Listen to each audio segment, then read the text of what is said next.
Today we're once again jumping into a pixelated galaxy far, far away as we take a deep dive into Super Star Wars Return of the Jedi.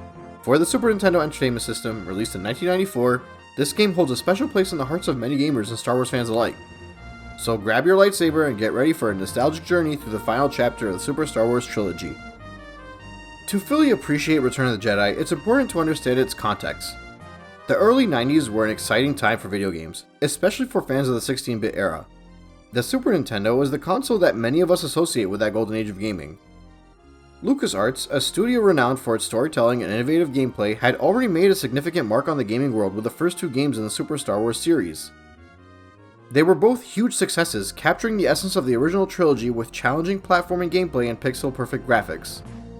By the time Return of the Jedi hit the shelves, it was clear that the developers had learned a lot from their previous efforts. The third installment aimed to deliver a fitting conclusion to the trilogy, and it was released towards the end of the SNES's life cycle, allowing it to benefit from some of the advancements in hardware and design. The decision to adapt Return of the Jedi, the final film in the original trilogy, was both strategic and nostalgic. The film was filled with memorable moments, like the epic Battle of Endor, the confrontation between Luke Skywalker and Darth Vader, and even the thrilling final showdown with the Emperor. Translating these iconic scenes into a video game was no small feat, but LucasArts was up for the challenge. Once again, the game is a side-scrolling action platformer that follows in the footsteps of its predecessors while adding new twists and features. Players can control multiple characters from the film, each with unique abilities and playstyles. Luke Skywalker, for instance, wields a lightsaber and can use the Force powers to overcome enemies and obstacles. His lightsaber attacks are particularly satisfying, with fluid animations and powerful effects that make each swing feel impactful. Princess Leia starts out with her trusty blaster, but as players progress, she takes on the role of Boushh, the bounty hunter. This character switch not only adds variety, but also introduces different combat styles and strategies. Leia's blaster is effective at long range, while Boushh's special abilities offer new tactical options. Han Solo brings his blaster skills into the mix. His sections of the game often focus on precision shooting and quick reflexes. Chewbacca, on the other hand, offers a more straightforward approach with his raw strength and powerful attacks. The game's level design reflects key scenes from the movie. Players once again start on Tatooine, navigating through Jabba the Hutt's palace and battling his minions. The stages vary from desert landscapes to dense forests and even the interiors of the Death Star. Each environment is designed to capture the essence of its corresponding film scene, complete with appropriate enemies and hazards. The levels are filled with a variety of enemies, from the lowly Gamorrean guards to the dangerous Imperial troops. Boss battles are a highlight, featuring iconic villains like the Rancor, Jabba the Hutt, and the Emperor himself. Each boss fight requires a combination of strategy and quick reflexes, adding to the game's challenge and excitement. The ability to switch characters at specific points in the game adds a bit of a layer.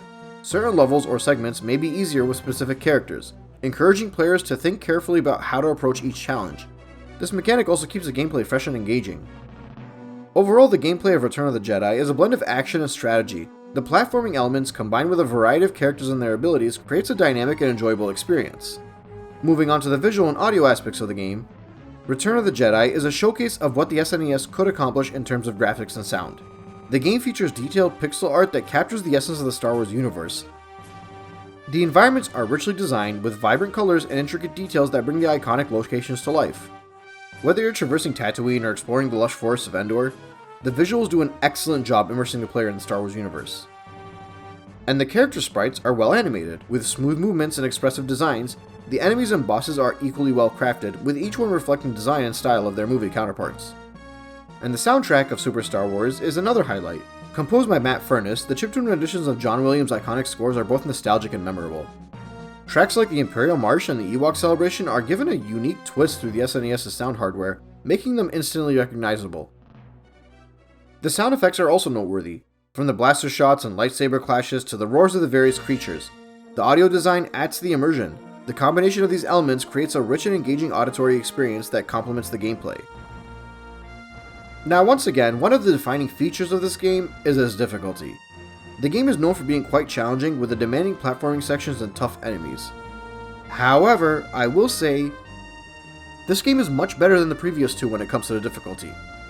Actually, this game is much better than the previous two when it comes to everything. The controls are tighter, everything feels and looks better, and the difficulty is kind of just right, I would say. It's still hard, don't get me wrong, but it's much more beatable than the previous two games were. The high difficulty level can be both a blessing and a curse. For some players, it's a rewarding challenge that adds to the game's appeal. Mastering the levels, memorizing the enemy patterns, and overcoming difficult bosses can be incredibly satisfying. However, the difficulty also means that the game can be frustrating, especially for those who are not used to its demanding gameplay. Limited continues and often unforgiving design choices can lead to numerous retries and a fair share of game overs. But despite its challenges, the difficulty of this game is part of what has cemented its place as a cult classic. For many, the satisfaction of finally overcoming a tough section or boss is a significant part of the game's appeal. It's a game that awards patience and skill, and the sense of accomplishment is part of the experience. As a final installment, Return of the Jedi has left a lasting impact. It concluded the series on a high note, building on the success of the previous games while introducing new elements and refining the gameplay. Compared to its predecessors, Return of the Jedi offered improved graphics, more polished gameplay, and a variety of new features. The ability to switch between characters and the expanded range of enemies and bosses helped make it a memorable and engaging experience.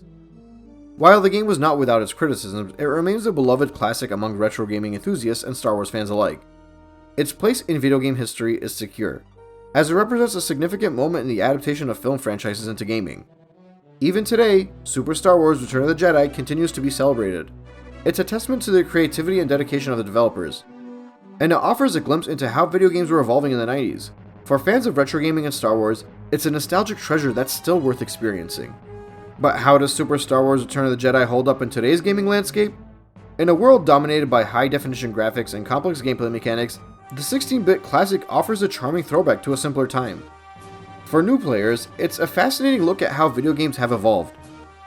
The pixel art, chiptune music, and challenging gameplay might seem dated compared to the modern standards, but they offer a unique and nostalgic experience that's hard to find elsewhere.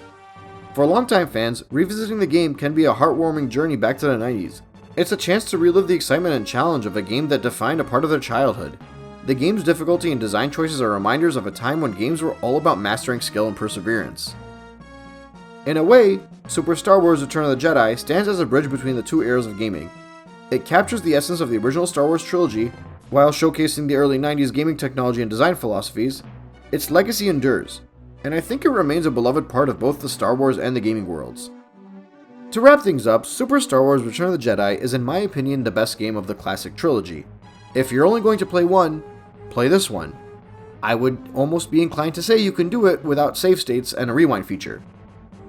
It's a fantastic example of early 90s gaming that successfully captures the spirit of the Star Wars universe, with its challenging, and yes, it is a challenging game despite me praising it, and impressive graphics and memorable soundtrack.